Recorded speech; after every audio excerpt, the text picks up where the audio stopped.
जन्ममृत्यूच्या संदर्भाने जे काही आकडेवारी वाढलेली आहे गेल्या काही दिवसात महाविकास आघाडीच्या सरकारमध्ये वाढलेली आहे आणि ठराविक मतदारसंघांमध्ये महाविकास आघाडीला यश मिळावं मुस्लिम बहुल भागामध्ये, त्यासाठी हे जन्माचे प्रमाणपत्र म्हणजे मतदार एक प्रकारे वाढवण्याचा प्रयत्न केला जात असं सांगितलं. नाही, आता भारतीय जनता पक्षाचा किरीट हा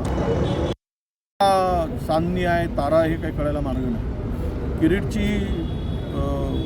किरीट म्हणजे असा आहे की हा याच्यातला सोंगाड्या जो असतो एखाद्या म्हणजे प्रयोगामधला किंवा एखाद्या ड्रामामधला हा सोंगाड्या आहे. याला आवश्यकता असेल त्यावेळेस त्याला रोलच्या पुढे आणलं जातं. तो सोंग त्याचा झाला की त्याचे कपडे उतरवले जातात. असा हा चेहरा आहे. पण ह्याला फार काही आम्ही महत्त्व देण्याची गरज नाही. यांनी आरोप केलेले सगळी मंडळी, जेवढ्यावर यांनी आरोप केले, ईडीकडे तक्रार केली, ती सर्व मंडळी आता या मंत्रिमंडळामध्ये मंत्री आहेत, सरकारमध्ये सहभागी आहेत. म्हणजेच यांनी आरोप करायसाठी सोडायचा आणि त्यांना भारतीय जनता पक्षाने उचलून घ्यायचं. अशा प्रकारच्या बेईमानी करणाऱ्या लोकांबरोबर आणि त्यांच्या मुखातून काही निघत असेल आग, त्याला फार महत्त्व देण्याची गरज नाही. त्याला फवारा मारण्याची गरज आहे आग विझवण्यासाठी. विशेषतः काँग्रेसच्या वतीनं जागतिक मतदान दिनी आंदोलन केलं जात आहे. काय नेमक्या प्रमुख मागण्या आणि काय नेमकं सांगा? असं हे निवडणूक आयोग ही स्वायत्त संस्था आहे, स्वतंत्र अधिकार असलेले आहे. निवडणुका पारदर्शकपणे घेणं हे निवडणूक आयोगाचं कर्तव्य आहे, नाही ती जबाबदारी आहे. अलीकडे निवडणूक आयोग हे किंवा आमचे निवडणूक आयोगाचे प्रमुख हे भारतीय जनता पक्षाचे कार्यकर्ते झाल्यासारखे वागत आहे, नव्हे ते कार्यकर्ते म्हणून वागत आहे. खरं तर लोकसभेच्या निवडणुकीच्या वेळेस 2019 ते 2005मध्ये 24मध्ये 5 लाख मतदार वाढले 5 वर्षात. आणि लोकसभेपासून तर विधानसभेपर्यंत 6 महिन्यामध्ये 50 लाख मतदार कसे वाढू शकतात, हा खरा प्रश्न आहे.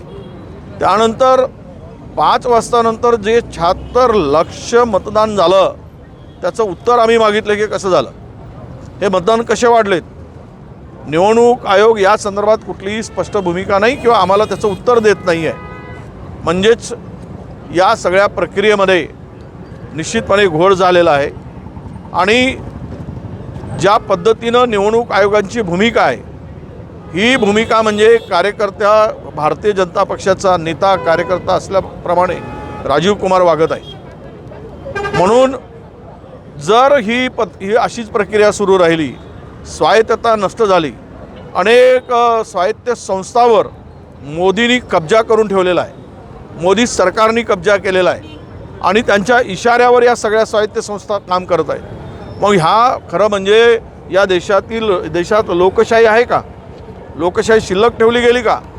लोकशाहीचा गळा घोटण्याचं काम सुरू आहे. हा देश संविधानावर चालायला पाहिजेत, पण हा देश मनुवाद्यांच्या इशाऱ्यावर चालतो आहे. हा देश खरं तर भारतीय जनता पक्षाच्या इशाऱ्यावर चालतो आहे, त्यांच्या अजेंड्यावर चालवलं जात आहे. हा देश अधोगतीकडे चाललेला आहे. आणि म्हणून या सगळ्या प्रक्रिया पारदर्शक व्हाव्यात.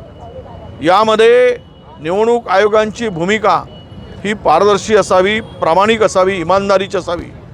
या निवडणूक आयोगासारखी बेमानीची नसावी, याचा निषेध करून भविष्यात जर लोकशाही वाचवायची असेल आणि या देशामध्ये ती जिवंत ठेवायची असेल तर आपल्याला या निवडणुका स्वच्छ आणि पारदर्शक होण्यासाठी आम्ही हे आंदोलन करतो आहोत. तशी मागणी जिल्हाधिकाऱ्यांच्या मार्फत आम्ही करतो आहोत. उत्तरच नाही काही. 76 लाख मतदान वाढले कसे, याचं उत्तर कोण देणार? निवडणूक आयोग नाही तर. आणि 5 वर्षामध्ये 5 लाख मतदान वाढतात आणि लोकसभापासून तर विधानसभेच्या निवडणुकामध्ये 25मध्ये 6 महिन्यामध्ये 50 लाख मतदान वाढतात कसे, हा खरा प्रश्न आहे. हा झोल आहे, हा गडबड आहे. आणि त्या निवडणूक आयोगाच्या इशाऱ्यावर आणि त्यांच्या आशीर्वादानं आलेलं हे फडणवीसांचं सरकार आहे. म्हणून जनतेमध्ये अजिबात उत्साह दिसत नाही, आनंद दिसत नाही. आणि यांनी फसवेगिरी केली, बेईमानी केली आणि सत्ता मिळवली, हे यातून स्पष्ट झालं आहे. त्याचा निषेध करण्यासाठी आज हे आंदोलन जिल्हा स्तरावर आम्ही करतो. लोकशाही मराठी ऐका, पहा, जागरूक रहा.